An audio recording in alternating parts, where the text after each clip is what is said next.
Bom dia, senhores acadêmicos. Estamos aqui nós retomando as nossas aulas de direito de família, que traz tanta polêmica, controvérsias nesse universo, que articular essa estrutura familiar, administrá-la, cumprir com deveres, obrigação de educação, de alimentos, de afeto, respeito, consideração mútuos, de estar muito presente, principalmente em relação à prole gerada nessa estrutura familiar.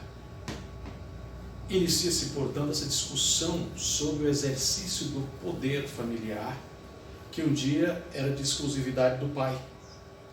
Mas nós sabemos que, a partir do novo Código Civil de 2002, que entrou em vigência em 11 de janeiro de 2003, o poder familiar será exercido não só pelo pai, mas pelo pai e pela mãe, conjuntamente.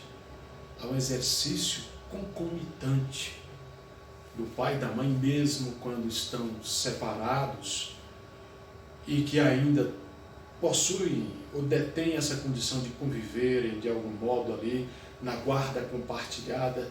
Eles vão estar presentes, fiscalizando a criação, a educação, o crescimento saudável, salutar, evitar práticas de violências, de maltrato nos seus filhos. Aliás, a guarda compartilhada se justifica principalmente em função disso, de se ter a presença simultânea de pai e mãe junto no exercício do poder familiar, porque às vezes filhos sentem a falta ou do pai ou da mãe, e isso trazem a eles traumas psicológicos por toda uma existência. Então, sempre que for possível, é indispensável essa presença da figura do pai ou da mãe para a cria e educação de um filho. O poder familiar, portanto, envolve todos esses deveres, essas obrigações que se tem o pai e a mãe em relação aos seus filhos até os 18 anos, que é a maioridade civil. Às vezes isso se estende quando se tem filhos incapazes. Desde muito cedo são incapazes, isso vai para todo e sempre. Mas a lei estipula que o exercício do poder familiar, ele se extingue com a maioridade civil dos filhos, ou com casamento. Às vezes os filhos casam com 16 anos, têm idade núbil, e querem logo se casar e buscam consentimento paterno ou materno para esse casamento, ou noutras circunstâncias, eles são emancipados. Com práticas e atos de comércio efetivo, ou quando concluem cursos superiores universitários, ou são aprovados em concurso público.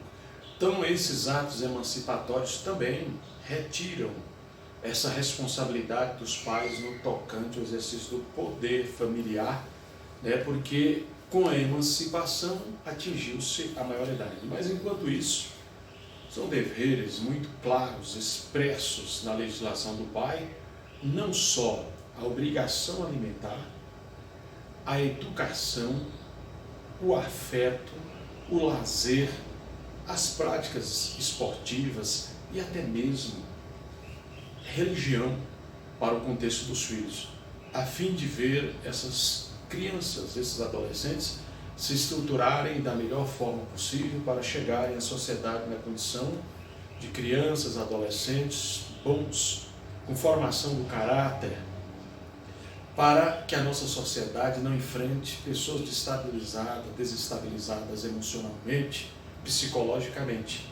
Mas durante o exercício desse poder familiar, há circunstâncias que levam à suspensão ou extinção do poder familiar. Muitas vezes, aos excessos de correções feitas por pais, há situações em que a mãe começa a ter uma vida de prostituição e pratica isso dentro do seu próprio lar, ou começa a consumir drogas e vender drogas dentro do lar, de modo que começa a existir os maus tratos e o abandono afetivo e educacional dessas crianças e adolescentes que estão aí, neste momento, sob o império do exercício do poder familiar. E nesse caso, os juízes, magistrados, tomando conhecimento, ali chega notícia para eles, alguma psicóloga ou algum assistente social faz uma visita naquele lar, constatando essa situação de abandono afetivo, de abandono intelectual, de abandono material e outras tantas circunstâncias que são extremamente ruins para essa criança, esse adolescente, como visualizar o consumo de drogas dentro da própria casa, do lar, a práticas de adultério e tantas outras circunstâncias que podem abalar o psicológico dessa criança, desse adolescente, desestruturá-lo para o seu futuro. Nesse caso, então, poderá haver um decreto judicial de suspensão do exercício do poder familiar.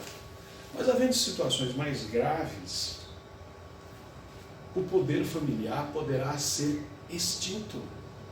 Definitivamente, aqueles pais estão privados do exercício do poder familiar de seus filhos, por exemplo, quando cometem crimes graves de homicídio, estão presos, quando praticam os maus tratos nessa criança com extrema violência, de deixar lesões corporais graves, o juiz, o magistrado, o titular vai extinguir o poder familiar que aquele pai ou aquela mãe tinha com aquela criança ou adolescente, e ela vai para uma família substituta.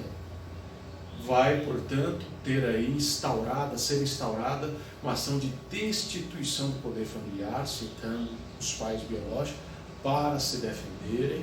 Vai haver instrução e, no final, é claro, antes teremos a intervenção do Ministério Público, enquanto fiscal da lei, custos legis, analisando o interesse dos incapazes, observando a aplicação legal da legislação. E, ao final, o juiz decreta, portanto, a extinção daqueles poderes familiares que era exercido por mãe e pelo marido, pai, e aquela criança será colocada em outra família por meio de um instituto chamado adoção. É importante analisar que essas regras são dolorosas para a família biológica, mas é o melhor para a criança e para o adolescente, que devem ter resguardado a proteção integral nesse período de formação e necessita de toda uma assistência pedagógica, didática, afetiva, educacional, para ser exitoso no seu crescimento, na sua evolução e no ingresso na sociedade, na condição de homens e mulheres bons. As ações que são utilizadas aí nesse universo da família substituta são a guarda, a tutela e a adoção. A ação de guarda é o instrumento mais precário que se utiliza para se colocar uma criança, por regra, numa família substituta. Muitas vezes os pais morreram, faleceram, estão morando no exterior, ou não se conhece o pai e é só a mãe que criava esse menino, e a mãe não tem condição mais de continuar educando, acompanhando, criando, e a avó manifesta o interesse de exercer esse poder familiar dessa criança de forma temporária ou provisória, até porque já existia uma situação fática. Então, sempre é utilizado esse instrumento da guarda, ou seja, dessa ação da guarda, quando já se tem uma situação fática. Uma criança nasceu na casa do tio ou na casa da avó e desde os primeiros dias está sendo ali educado. Então, para resguardar essa situação fática do exercício do poder familiar e a avó ou o tio continuar representando perante os órgãos públicos, repartições como escola, o lado previdenciário e tudo aquilo nessa parte burocrática governamental que foi indispensável, aquela sentença poderá resguardar a avó, o tio ou um terceiro que esteja exercendo esse poder familiar por meio dessa ação de guarda. Lembre bem os senhores que as ações de guarda tramitarão pelas varas da infância e juventude quando a criança estiver numa situação de risco, ou seja, quando ela estiver sendo disputada por terceiros, por um tio ou por uma avó, e quando essa criança estiver sendo disputada pela mãe contra o pai, que já se divorciaram, se separaram, aí numa situação de risco, a situação de guarda tramitará, portanto, nas varas de família.